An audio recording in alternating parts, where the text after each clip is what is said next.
Hey guys, what's up? JOZ back here again. We have a fun off-season video where I'll be grading all 11 starters on the Vikings offense and then looking at 3 backups that played a lot as well, and we'll be looking at a full team grade. So let's look and start off with the main man himself, Kirk Cousins, who's coming off of what many people are saying his best year. He had 26 touchdowns, 6 interceptions, 3,600 yards. So the big thing here is looking at his touchdown interception ratio. 4-1 is incredible. So you saw a very efficient Cousins, but we also saw what might be his ceiling. He's 31 years old. Next year he'll be 32. And do the Vikings have to make a decision? Yes. Do the Vikings think he's the next Alex Smith, and we want to roll the dice with look for a Patrick Mahomes, or do we think he's an Eli Manning, and we just have to hope he gets hot at the right time and he can bring the Vikings all the way? That's the decisions the Vikings will have to make. But total grade on the year, I'll give him a solid B. A little too inconsistent, but when you see him get hot, he can be elite. If we get more middle of the year angry Kirk Cousins, we'll be going a long way. Moving on to Dalvin Cook, the team's offensive MVP, and man was he good. His first mostly healthy year, he played 14 games, which is a step up from 4 and 11, but on the year, 250 carries, 1,100 yards, 13 touchdowns, and also the best receiving back I think the Vikings ever had. 53 receptions, 519 yards. You couldn't get a receiving touchdown, but who cares? Dalvin Cook gets an easy A. I mean, the only thing you could say that wasn't very good was 14 games, and then he was dinged up. But when you get 250 carries, you're going to get dinged up, and it'd be nice if he could get through a full 16-game season. But hey, that's why we have a backup like Alexander Madison that we'll look at later. But next up, we'll look at his blocker, C.J. Ham, and he went to the Pro Bowl for good reason. I think he looked very, very good. And yes, there's 5 fullbacks in the NFL.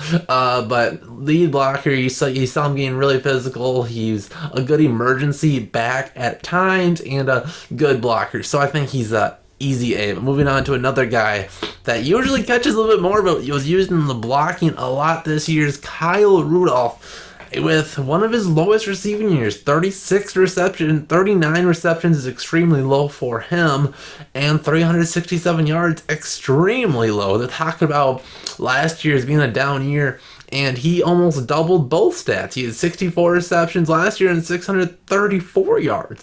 But the area where he did improve was definitely touchdowns, where he had 6. So we saw from Rudolph was the red zone threat. We got him back, and he blocked a lot when we weren't in the red zone. So what more could you really expect from him? Yes, the yards were down. Yes, we have a young guy behind him, but I think he did what the Vikings want him to be, is a good red zone threat, gets those tough yards, and then hey, let this man block, and he was very willing to do so this year. So I think he's a B+.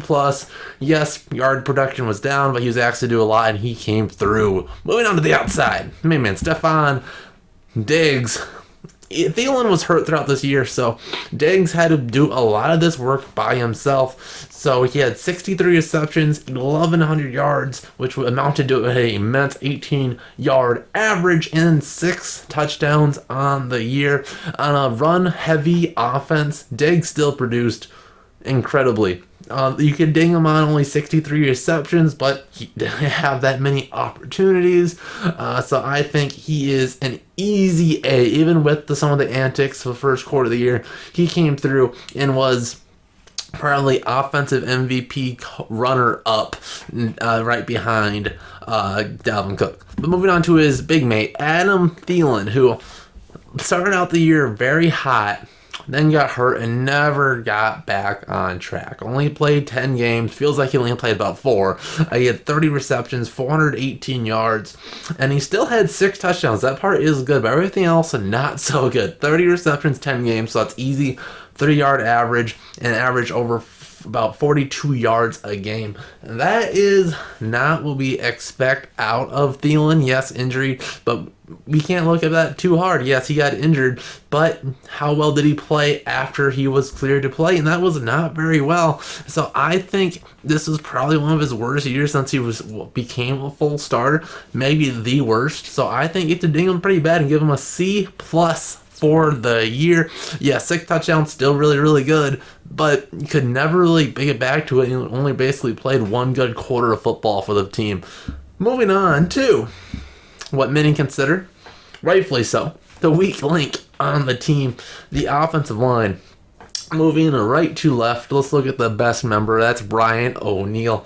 Second-year player, still looking very, very good in pass protection. Yes, he gets helped a little bit, but his reliability to not give up sacks is very, very nice. I think he's probably going to the Pro Bowl next year. He needs to get a little bit more weight on him, get a little bit more productive in the run game, and then be able to hold up a little bit better against the bull rush on pass pro. But I think next year you're looking at him as one of the maybe top 5-ish right tackles. But this year, not quite there, and I give him a B+. Moving to one of our offseason acquisitions, and that's Josh Klein at right guard.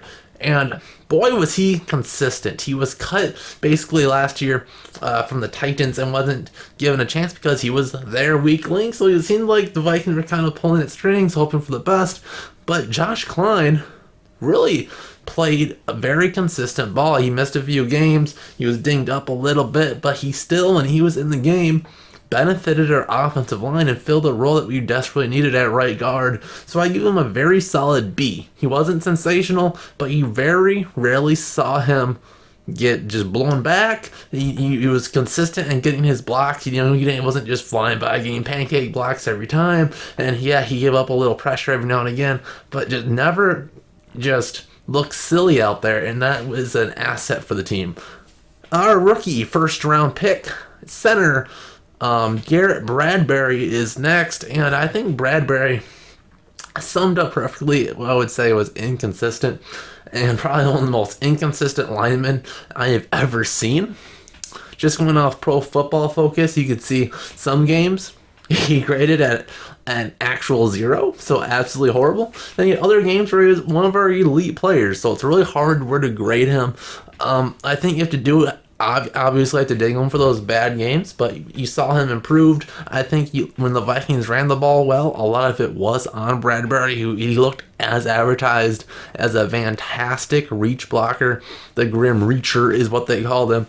And in pass pro, obviously looked like he needed to put on some weight because he could get blown back. And when you're a center, you're going to get a lot of one-on-ones, and he could not handle a lot of those matchups. So I think you saw great on the run, poor on the pass, and I'll end up his grade as a C.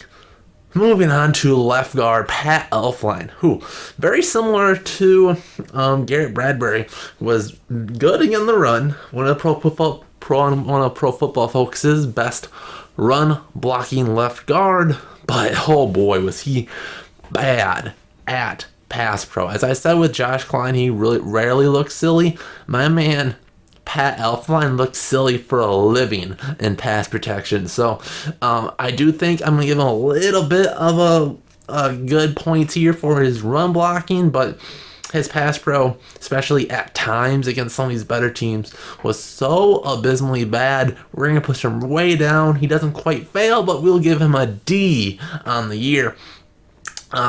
Moving to left tackle, our big money-making offensive lineman, Riley Reef, who played pretty well. Both of our tackles were pretty good on the year.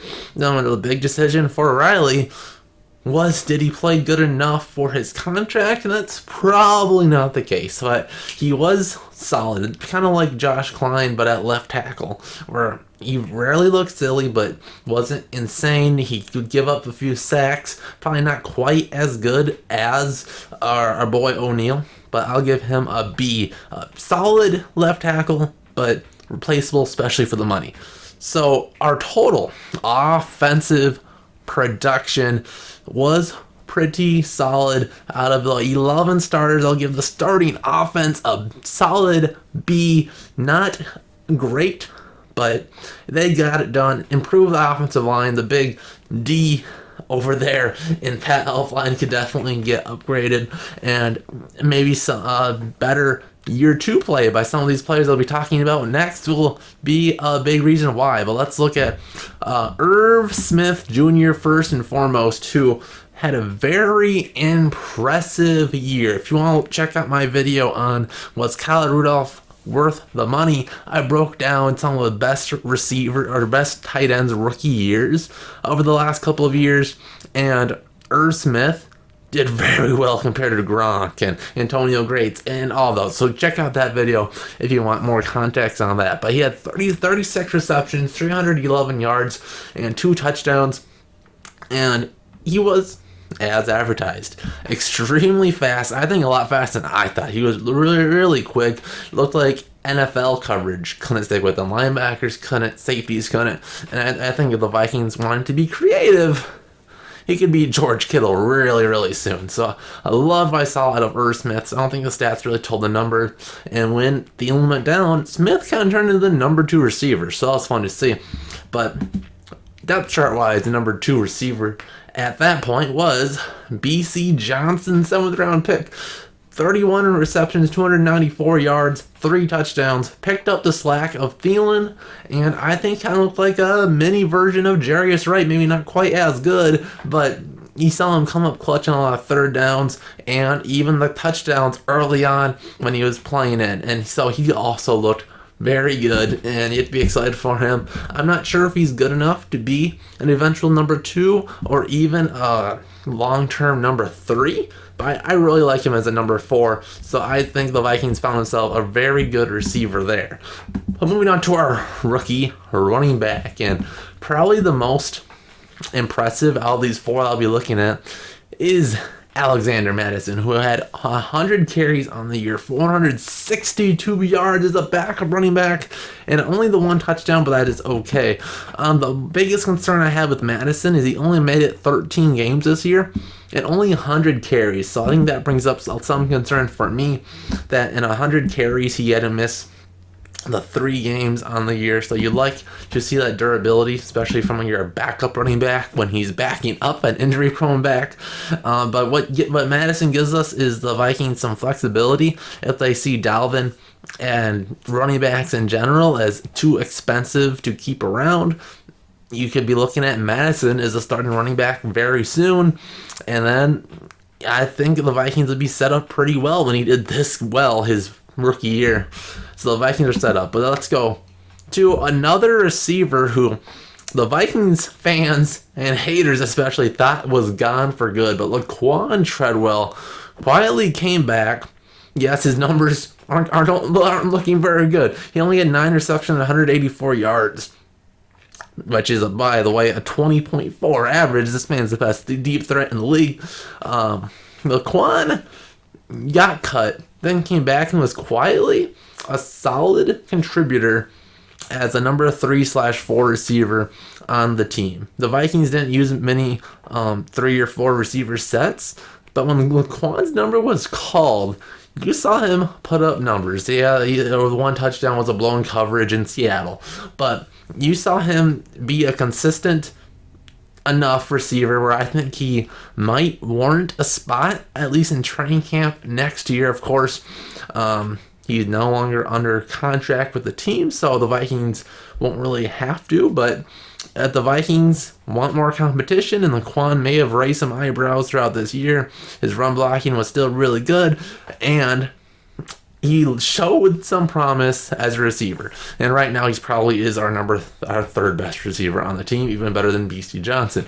But there was the Minnesota Vikings report card. They got a B on the year and looked at some of these backups that played pretty well, too. Give me your thoughts. Give me your letter grade in the comment section down below. And see you guys in the next Zero Z Vikings video. See you guys then.